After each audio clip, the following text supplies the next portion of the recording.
बहुत स्वागत है वैल्यू इन्वेस्टिंग कोर्स के मॉड्यूल 1 में।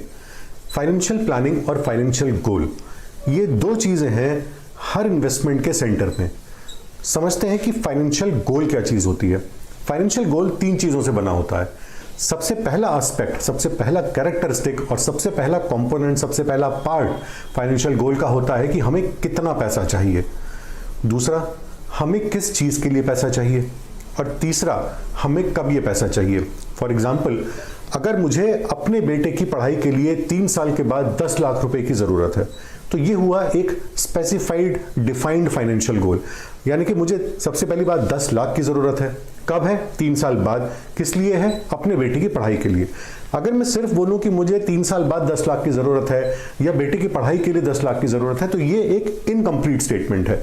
या तो इसमें पर्पस स्पेसिफाई नहीं हो रहा या फिर इसमें ड्यूरेशन स्पेसिफाई नहीं हो रही कि आखिर ये पैसा कब चाहिए। तो जब पर्पस भी स्पेसिफाई हो, ड्यूरेशन भी स्पेसिफाई हो और अमाउंट भी स्पेसिफाई हो, तीनों चीज़ें स्पेसिफाई होती हैं, तो निकल कर आता है फाइनेंशियल गोल। इस फाइनेंशियल गोल को अचीव करने के लिए, इसको पाने के लिए जो भी प्लानिंग की जाती है उसको बोलते हैं फाइनेंशियल प्लानिंग। तो फाइनेंशियल गोल और फाइनेंशियल प्लानिंग अगर हमारे क्लियर हैं, अगर हमारे क्लियर फाइनेंशियल गोल्स हैं और हम एक अच्छी फाइनेंशियल प्लानिंग उसके लिए कर सकते हैं, तो हमसे ज़्यादा अमीर, हमसे ज़्यादा रिलैक्स इंसान कोई नहीं है।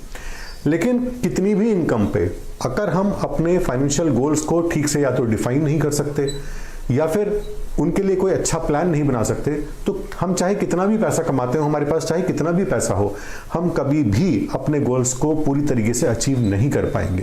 सबसे पहला स्टेप एज एन इन्वेस्टर जो आपको लेना है, जो मुझे और आपको दोनों को लेना है, वो ये है कि हमें अपनी हर ज़रूरत को, अपनी हर लग्जरी को, यानी कि चाहे वो हमारी इच्छा है, चाहे वो हमारी ज़रूरत है, जहाँ भी पैसा खर्च होना है उसे एक फाइनेंशियल गोल में कन्वर्ट कर दें।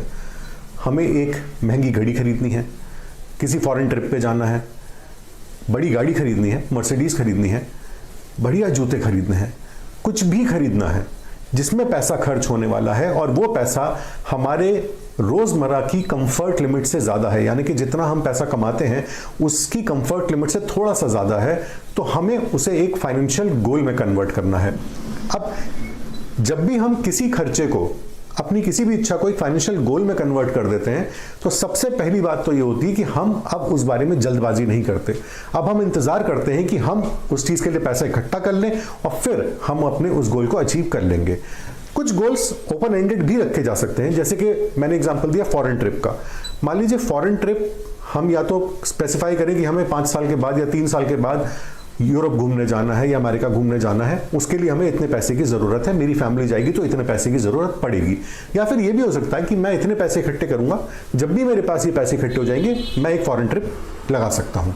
तो जो भी हमारे खर्चे हम करना चाहते हैं, जो भी हम लग्जरीज इंजॉय करना चाहते हैं, अगर हम उन्हें फाइनेंशियल गोल्स में कन्वर्ट कर देंगे और बजाय ईएमआई पे, बजाय उधार पे घूमने के, जैसा कि कई बार हम टेलीविजन में एडवर्टाइजमेंट देखते हैं कि आप अब लोन लेकर के घूमने जा सकते हैं या लोन लेकर के अपनी किसी लग्जरी को पूरा कर सकते हैं। अगर हम लोन लेते हैं तो हम ईएमआई देते हैं, इस पर इंटरेस्ट देते हैं, लेकिन जब हम उसे फाइनेंशियल गोल में कन्वर्ट करके उसके लिए पैसे बचाते हैं, तो इंटरेस्ट देने की बजाय हम उस पैसे पे इंटरेस्ट अर्न करते हैं। फ़र्क सिर्फ इतना होता है कि आज वो चीज़ मिलने की बजाय कुछ दिन के बाद मिलती है या कुछ साल के बाद मिलती है। बट अगर हम इस बात को अपनी आदत बना लें, तो आप हैरान हो जाएंगे कि आने वाले 10 से 20 सालों में कितना पैसा हम सिर्फ उस इंटरेस्ट को पे ना करके बचा लेते हैं। अब जैसा कि मैंने कहा कि कुछ गोल्स जल्दी अचीव हो सकते हैं, कुछ गोल्स को अचीव करने में थोड़ा सा टाइम लग सकता है। डिपेंड करता है कि गोल कितना बड़ा है और कितना ज़रूरी है, कब उसकी ज़रूरत है। अब हम आज तक सही फाइनेंशियल प्लानिंग कर पाए हैं या नहीं कर पाए हैं, या आने वाले समय में किस तरीके से फाइनेंशियल प्लानिंग करें, इसका कोई क्राइटेरिया तो होना चाहिए। इसके लिए सबसे पहला काम ये करिए कि आज तक आपने जितना भी पैसा कमाया है उसको जोड़ के देखिए। अगर आपके पास रिकॉर्ड है कि आज तक आपने टोटल कितनी इनकम जनरेट करी है, चाहे अपनी बिजनेस से चाहे अपनी सर्विस से, अगर हम उसको जोड़ सकते हैं, तो मैंने उसको कैटेगराइज करा है इस बेस पे कि हमें कमाते हुए कितना समय हो गया।